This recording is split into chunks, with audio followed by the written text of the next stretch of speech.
think I lost it, but I'm back. So it's not for, you know, it's my higher self saying, it's not for me to, we plant the seed, and it's not for me to worry about, like, it's in, the ball's in their court basically after that. And for me, so many times through my life, I've realized that yes, the ball's in their court, but I've wanted to go in and start playing ball with them and help them and see it. So I'm sure some of you can relate. And I had to just let that go and let people, and realize that I'm a lot stronger now in allowing people to make their own mistakes and be where they are emotionally. And of course, if they're coming to me as a client, that's different because we're working through stuff. So that was one of the other things. Another thing was just coming back to the mother wound. I hope that you can hear me from this noise. Is when I had those two incidences a day apart, I then came back home and I was on my Instagram, and one of my dear friends, I saw she'd posted a free Zoom workshop on coming up on the mother wound, healing the mother wound. And I do know she has had to do extensive healing herself in this area. So I thought, well, okay, that's definitely a sign, like it's showing me again the mother wound. And I must say that prior to this, a week ago, so it's a week and a bit ago now, I was visiting another friend, and the mother wound came up then. And so this is where the first time I noticed that it's really coming up in the moment, and at the moment. And then of course I had these other situations with friends, and the other person, the appointment, and then my friend doing this free mother wound Zoom healing session. And so I'm like, yeah, it's definitely coming up at the moment. This other friend I had a week and a half ago, again, it was like she's in her masculine energy a lot. She's had a lot of trauma in her childhood, and over the years it's been a lot of small steps or even things she couldn't look at. And often her and I, like, we haven't seen a lot of each other in the past few years, and I have been away, and even when I've come back, because she was at a level where the work I do was just so triggering for her, that, you know, I just don't think it was going to work. And sometimes me being around, because when I'm around people, I can't go back to being like I was before, you know, before my ascension path and before all the healing I've done. So I'm naturally going to say things that are going to trigger people, because if they're trying to put a lid on it and we're having a discussion, I just have to speak, you know what I mean, and speak the truth. So but this time she started talking about it, and since then this friend has actually like separated and met another person, and she's actually a real conscious man, awakened man has come into her life. So he's helped her with a lot, and then she's opened up. And then we were chatting more about things, and she shared things with me. I've known this friend 20 years, and she shared things with me openly that I've not known in that whole time for her childhood, and that was able to open her up for other things. And she cried too, and purged, and that was great. And again, she was coming from a bit of an energy of, oh, this is silly, isn't it? Because look at how old I am now, and I should just forget about it. And I'm like, what is it with these women that just do that to themselves? Like, you're self-sabotaging, you're really dishonoring yourself and disrespecting yourself. You know, when you do that, when you don't give yourself that beautiful love, that beautiful unconditional love to go in there and nurture yourself and go, oh my God, I need this healing. Age is nothing. It doesn't matter whether you have to go back to 7 years of age or 5 years of age or 9 years of age or whatever. It does not matter.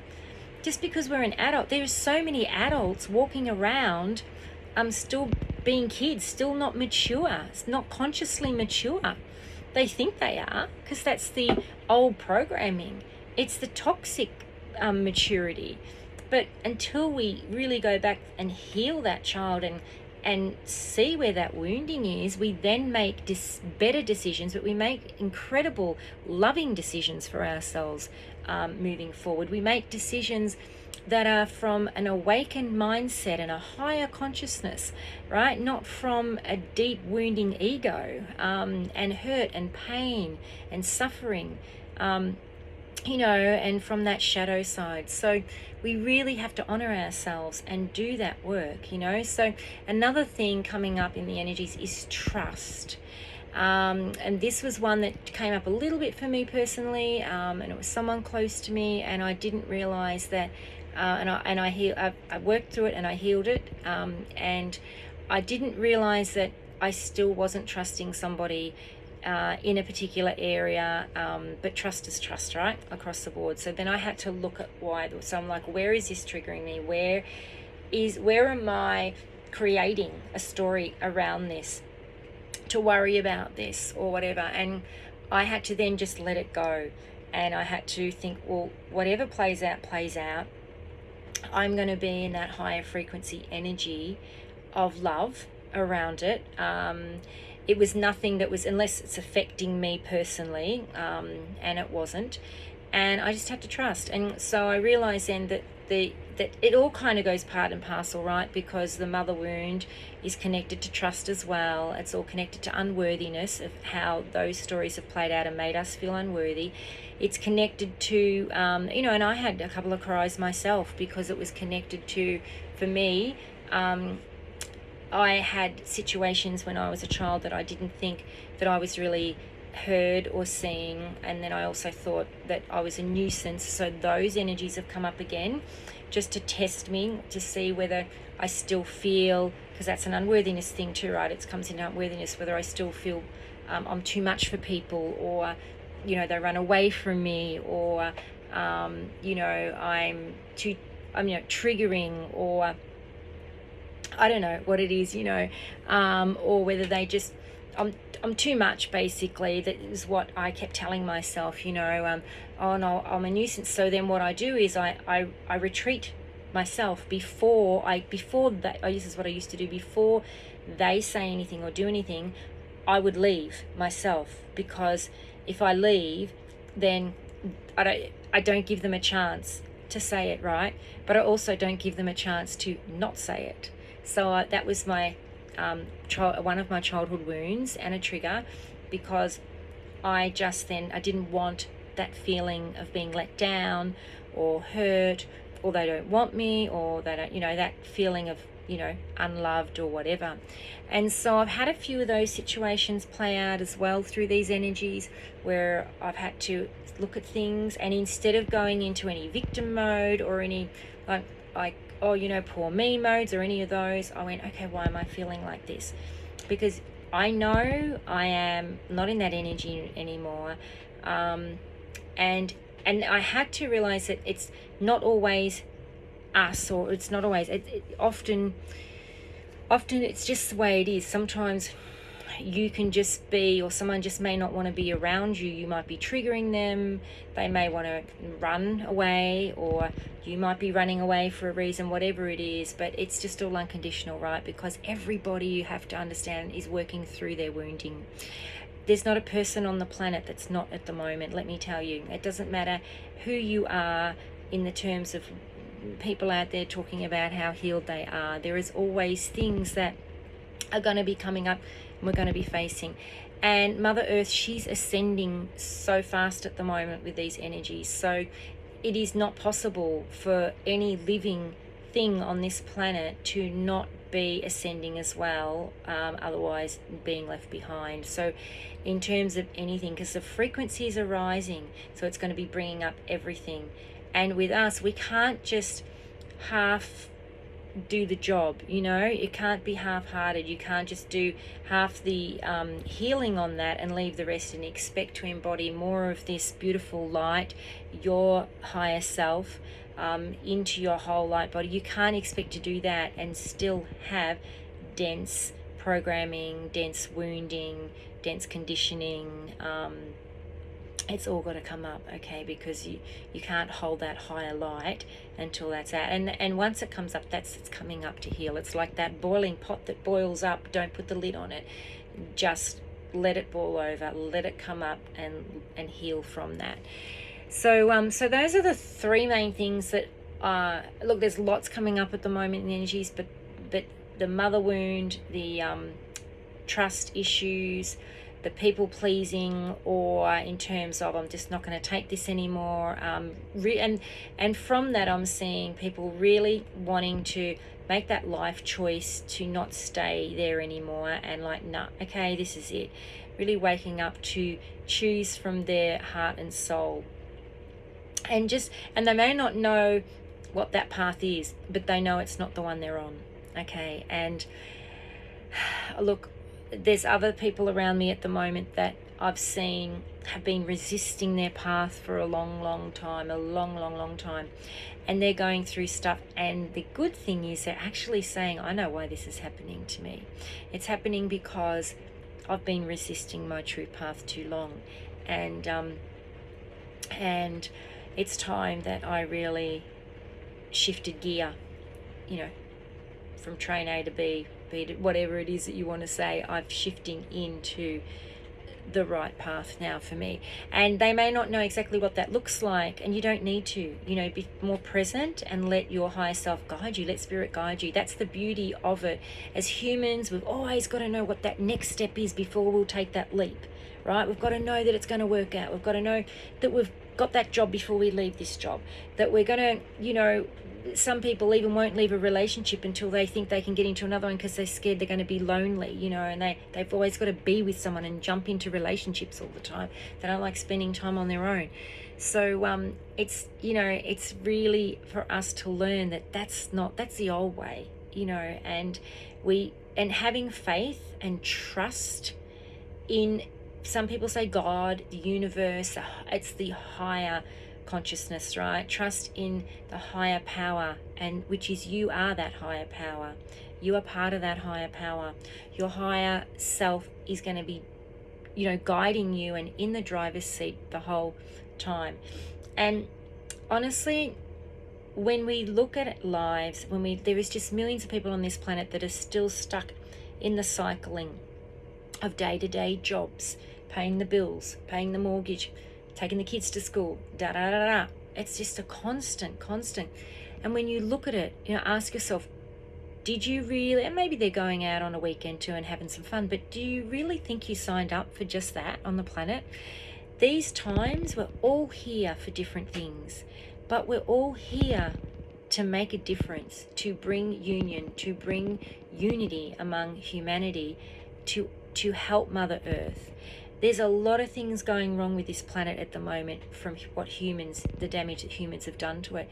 And it's time for us to wake the fuck up in all areas, not just do the same old stuff and going, oh, well, look, I'll leave it to the light workers. I'll leave it to that person. Oh, yeah, I'm just cruising along, you know, I go to work, I watch my Netflix at night, Like, honestly, wake up, you know.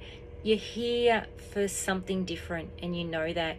So it's time to start to heal these wounds. It's time to take responsibility for your soul. Take responsibility for the path you signed up for. Take responsibility, you know, for what you signed up as your divine blueprint when you came here. And look, I know I've done the same myself. I've always kind of, the last decade, been on this path and put stuff out and done my coaching and and help humanity and the world, and helping myself at the same time with healing. But there's times where I could have been more outspoken, but through my own fears I wasn't, and lots of things, and I get it, I truly get it. But honestly, these energies are really supporting everybody to now face those things, and they're transmuting the energies really quickly. So there's kind of no excuses now, you know. It's not a whole drawn out thing like it was when we were healing years ago, and we'd stay in that trigger for like 6 months and purging and crying and relentless stuff, you know. So that's what's happening a lot in the energies. I don't really, you know, get into the whole astrology part of it. I'm sure you guys heard all the retrogrades at the moment and what's going on. If you follow me, you'll know I don't buy into a lot of that stuff, only as a collective. If enough of the collective are steered that way from the narrative, then that will change the energy. And so the things will come up in the energies, and we'll all feel it, particularly if you're empaths. So when people are talking about Mercury retrogrades and this retrograde and that retrograde, and now they're all in retrogrades and stuff like that. But there is a bigger picture, and part of that is that, yes, obviously we're all energy, everything's energy, the whole universe is all energy or in frequency. So when things shift, wherever it is on Earth, in the universe, wherever, there's always going to be a collective shift in change and in frequencies. So yeah, so I think that's about it. There's a few other topics around energies at the moment, but they're the three things I wanted to cover, because I feel the mother wound has been coming up and to heal lots in the last 2 years, and a lot of people have just been doing maybe bits and pieces but not going deeper, or maybe some people have been healing it all, or maybe some people have just been resisting it finally, completely. And the thing is with the mother wound, it's always, if your mother is still here and you love them and you don't want to hurt them, or you think you're saying something or living a particular way or being in a particular relationship with someone might hurt them, it can be triggering, because if you have a mother wound where you feel you are only loved, either you weren't loved or you were loved conditionally, not unconditionally, then that can trigger oh, well, I don't want to do this in case she doesn't love me, or I don't want to do that in case, that upsets her, or whatever it is. There's lots of things. You might not even have a good relationship with your mother, and you've got to work through things there around that, and why. And I'll just say a lot of forgiveness. I was sharing with my friend when I was helping her through it, and she felt such resentment and anger towards her mother. And forgiveness is the key, because it's only going to eat you away and you're not going to heal. But we need to get to the forgiveness in truth and love, and instead of looking at all the cons all the time, write down the pros. So if you're looking at this, get a piece of paper and a pen and write down, get off your tablet or your phone and write down the pros and cons, and instead of just focusing on the cons, write the pros. And it could be, like I said to her, look at the positive things that you had. Look at the things that she brought you, where she brought you joy, the fun things you did. So what are the fun things? Some of the fun, and she remembered some of the fun things, and she remembered some other things. So sometimes as humans, we can be really not only harsh on ourselves, but harsh on each other. We're not realizing that they did the best they did at that time, because that's how they were taught. They only taught and raised their kids from what they knew. And this is what parents do, and it's from their programming. And we know this is the whole generation down, everything gets handed down. That's why we're here, a lot of us, to clear all that ancestral trauma and old template, the old slavery template, that conditioning. This is how it's meant to be, So so there's a lot of, and it could be grandparents as well. If you don't feel any problems from your mother, it could be your grandmother, whatever. So really take a deeper look at that. If you would like to work with me in any way, my email is underneath, so you can email me, or you can comment, and I can be in touch that way. I am on Instagram under Kellie Lee 1111. My Instagram is, I think, underneath here as well, and you can go over there, and you can, if you want to do it that way, and you can contact me through there, DM me through there. Let me know if you need any assistance, and and other than that, I'll be back for the next video when I feel there is one needed. Okay, so other than that, I hope you're doing well, and sending you lots of love, guys, and take care, and I'll talk to you soon. Bye.